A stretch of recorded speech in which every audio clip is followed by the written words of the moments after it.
여호와께서 모세에게 말씀하여 이르시되 이스라엘 자손의 원수를 미디안에게 갚으라. 그 후에 내가 내 조상에게로 돌아가리라.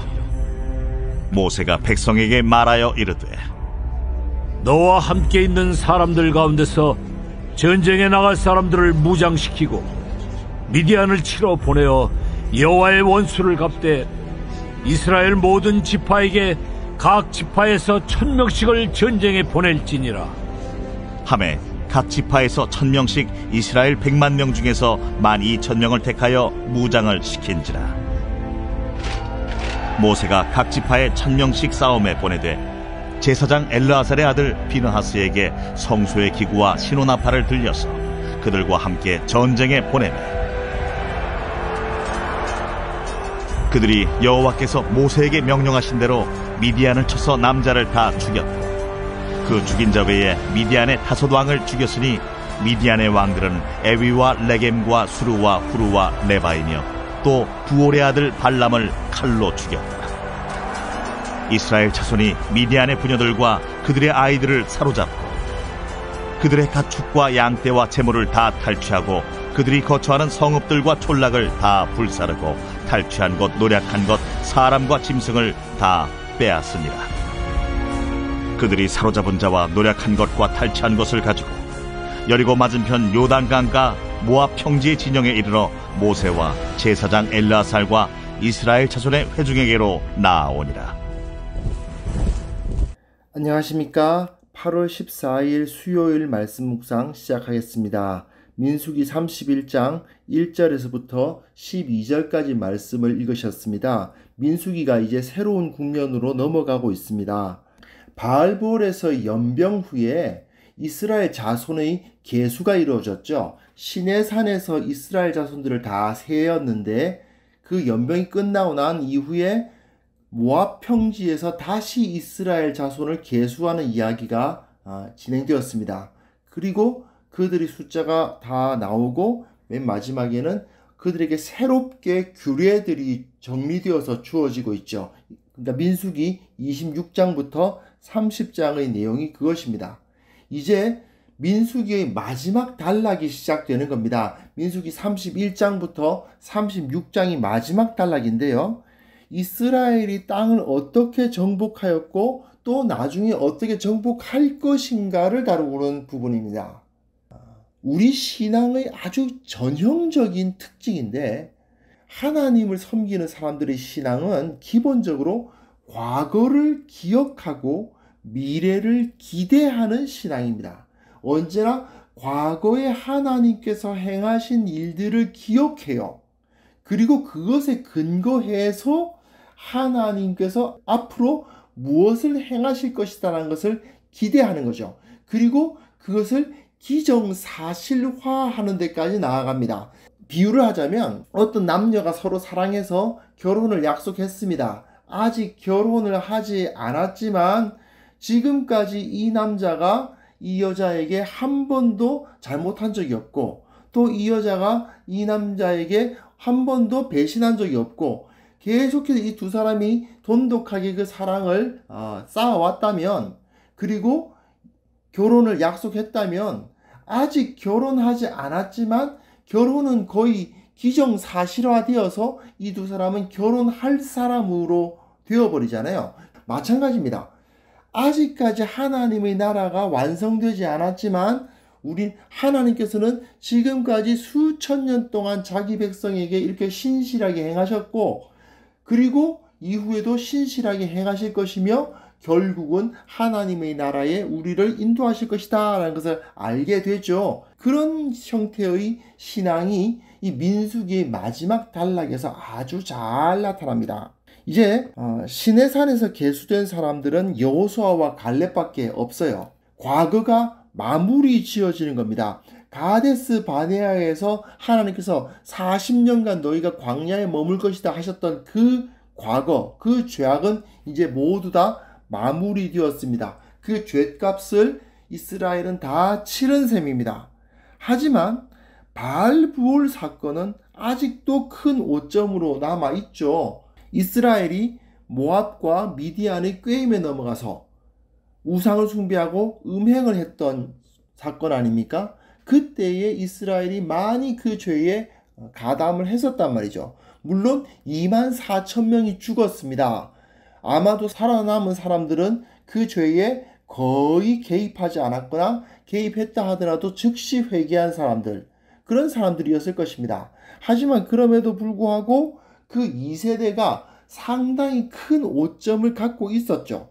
하나님은 이제 이 오점을 미디안을 치는 것을 통해서 갚으라고 말씀하신 것입니다. 왜냐하면 저들이 이스라엘을 꾀어서, 마치 뱀이 여자를 꾀어서 그들을 범죄하게 했던 것처럼 미디안이 이스라엘을 꾀어서 범죄하게 했으므로 아담과 하와도 죄값을 치르지만 뱀도 죄값을 치르게 되지 않습니까? 마찬가지로 이스라엘도 24,000명이 죽는 죄값을 치렀으니 미디안에게도 그 죄값을 치르게 해야 된다는 거죠. 이게 바로 그 과거를 마무리 짓는 하나님의 섭리였습니다. 그래서 1절부터 6절까지를 보시면요, 하나님께서 이스라엘 자손의 원수, 또한 3절에는 여호와의 원수라고 표현하면서 저들을 치라고 하시고, 이스라엘 각 지파에서 1,000명씩 12,000명만 딱 택해가지고 무장을 시켜서 보냅니다.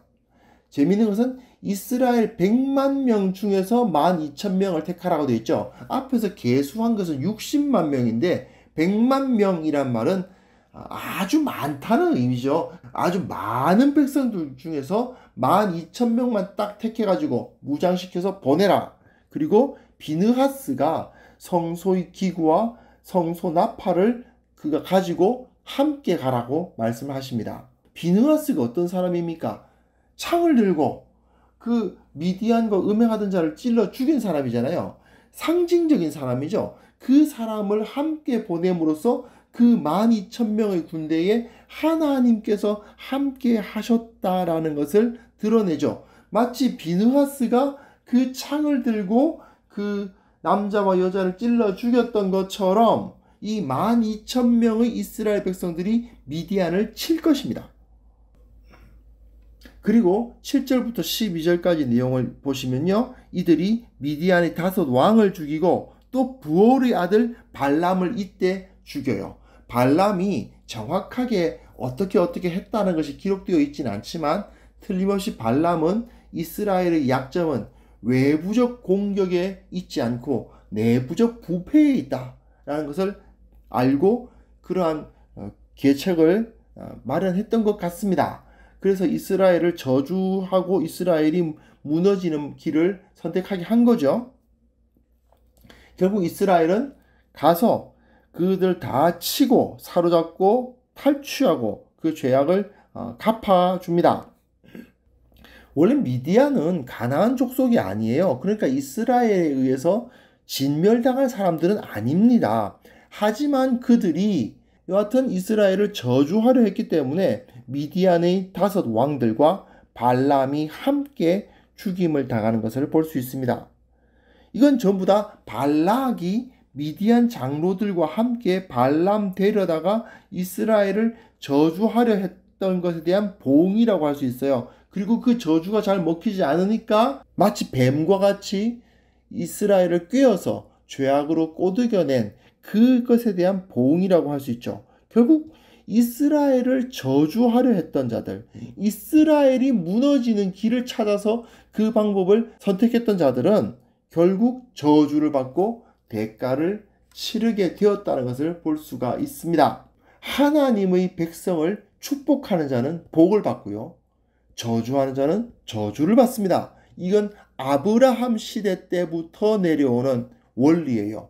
아브라함이 잘못했다 하더라도 아브라함을 축복하는 자는 복을 받고 아브라함을 저주하는 자는 저주를 당해요. 물론 이스라엘은 죄값을 치러야 했습니다. 하나님께서는 반드시 자기 백성들의 죄값을 치르게 하십니다. 그러나 또한 하나님의 백성을 유혹해서 넘어지게 한 자들은 더 큰 재앙을 당할 것입니다. 아담과 하와는 자기 범죄에 대한 죄값을 치러야 했습니다. 또한 하와를 범죄하게 했던 그 뱀 역시 죄값을 치러야 했습니다.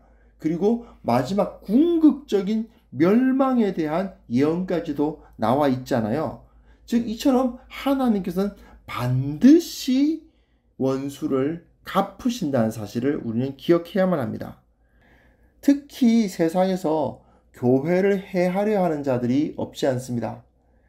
우리는 그들을 보고 어떻게 바라봐야 될 것인가?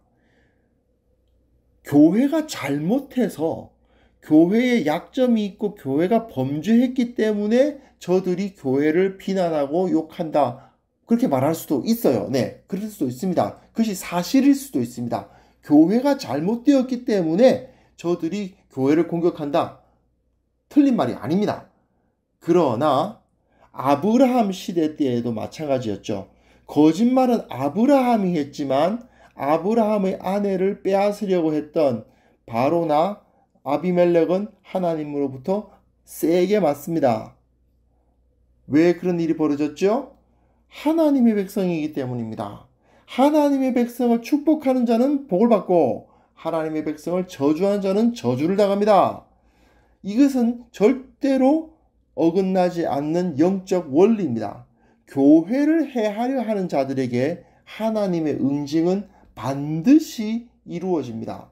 물론 우리는 지금 이 성경시대처럼 무력으로 막 미디안에게 쳐들어가서 그들을 치고 그러진 않죠. 하지만 하나님이 없다고 하는 자들, 예수님을 비웃고 교회를 핍박하는 자들, 이러한 사람들에 대해서 우리는 거룩한 영적 전쟁을 수행해야만 됩니다.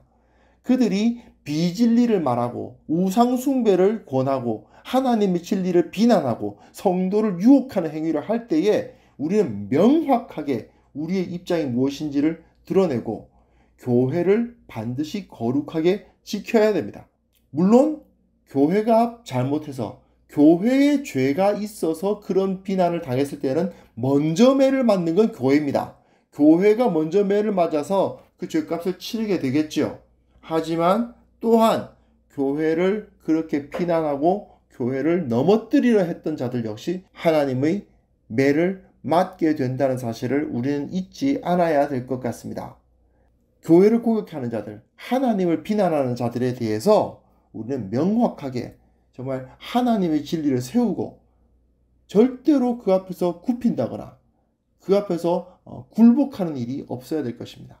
선명하고 단호한 신앙을 가지고 이 세상 가운데 당당하게 나아가고 오직 하나님의 이름으로 하나님의 백성인 교회를 수호하는 그러한 귀한 주님의 성도들 되시기 바랍니다.